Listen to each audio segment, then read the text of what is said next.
So ganito lang ang gawain ko rito pag umaga. Yan. Mapapansin nyo wala gaanong tao. Kasi maaga pa.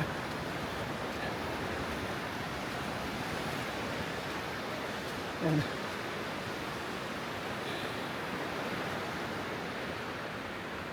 So kailangan lagi mo lang dala rito yung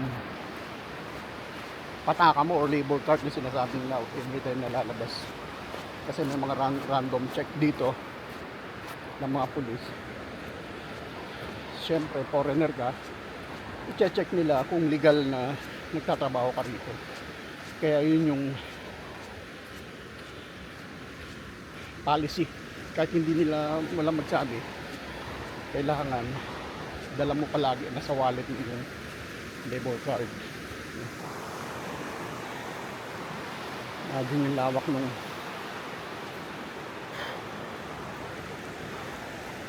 actually from home magbibisikleta ako and then going to the beach, and then from the beach ipapark ko yung bicycle ko and then walking. Sarap lang.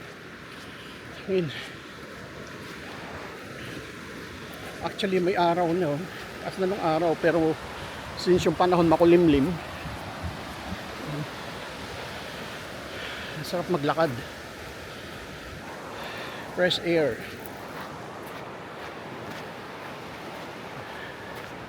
So imagine malinis naman ang beach nila rito. Yan. Konti lang yung mga naglalakad pa isa-isa.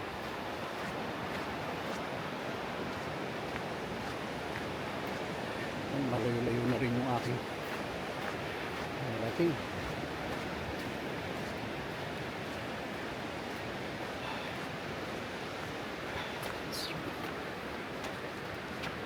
Sarap magpapawis.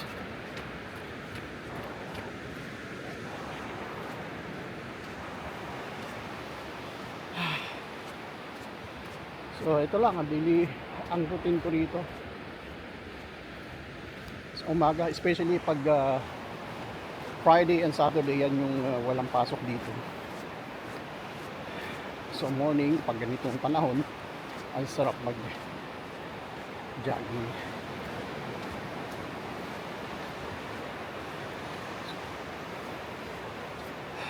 Sarap.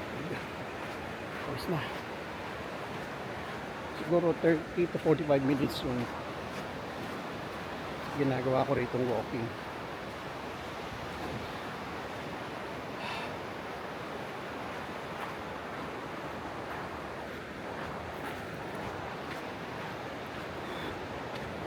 Pawis na ako.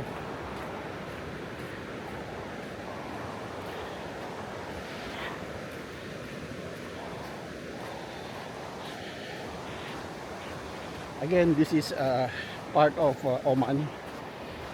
Particularly this place is Shinas. At ito yung Al-Khor Beach, Shinas.